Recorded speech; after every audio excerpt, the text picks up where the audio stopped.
Le quartier Bissardon, il a une physionomie assez particulière. Voilà, il est petit, il est très ancien. Il n'y a pas beaucoup d'accès voilà, pour les voitures. Il n'y a que deux rues vraiment principales. Il y a des choses qu'on ne pourra jamais changer. Alors le densifier, c'est une chose, mais en termes d'espace, on a des limites. Il n'y a que les questions relatives à la construction qui sont posées et pas du tout comment ces personnes vont s'intégrer au quartier. Beaucoup de personnes appellent ce quartier le Petit Montmartre. Finalement, ça serait intéressant pour eux d'avoir la campagne à la ville. Mais finalement, les promoteurs scient la branche sur laquelle ils sont assis, puisque en bétonnant, ça sera de moins en moins le Petit Montmartre.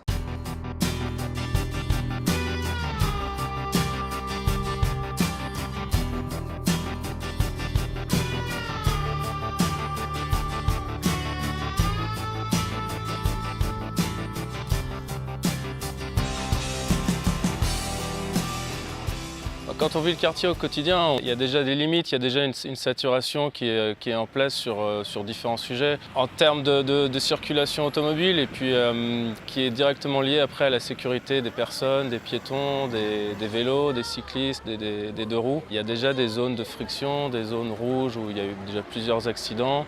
Quand on essaie de se projeter, ça ne va pas être positif si on vient rajouter encore à tout ça encore plus de facteurs de risque. Ça va compliquer les choses.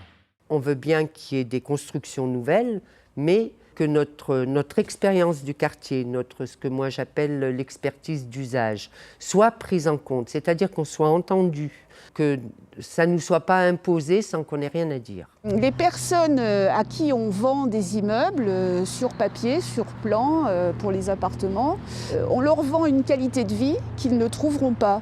Et c'est aussi là-dessus qu'on aimerait bien faire une information. Par exemple, on leur vend l'école à 10 minutes à pied pour leurs enfants. On n'en sait rien, parce que là, le périmètre scolaire est en train d'être revu. Les écoles sont déjà saturées. Là, il y a déjà un vrai problème. Les familles avec des jeunes enfants risquent d'avoir une vraie surprise en arrivant ici.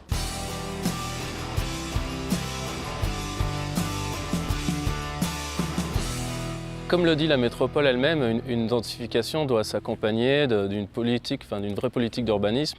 Ça doit s'accompagner de services, de commerce, de plein de choses. Et le problème dans le Bissardon, c'est que le manque de place fait qu'il y a déjà un manque en termes de services et on ne va pas pouvoir justement en apporter. Et les seuls petits espaces ou petits terrains qui peuvent se libérer, ils sont automatiquement alloués à des projets immobiliers. Donc on accentue le problème sans vraiment laisser aucune place pour les solutions. Parce que des solutions, il peut y en avoir, mais rien ne va dans ce sens. Notre volonté, c'est d'être accueillant. On veut les accueillir, ces populations, que ce soit des logements sociaux ou des résidences luxueuses. On veut les accueillir, on veut les intégrer dans le quartier. Mais pour ça, il faut aussi qu'on soit associés. On ne veut pas être mis devant le fait accompli avec des réactions uniquement défensives. Ça ne va pas marcher. C'est là-dessus que nous, on essaye d'argumenter et de négocier. Et on a l'impression que ça passe à l'as. C'est-à-dire que les promoteurs construisent leurs immeubles, point, et se soucient peu de la qualité de leurs futurs habitants.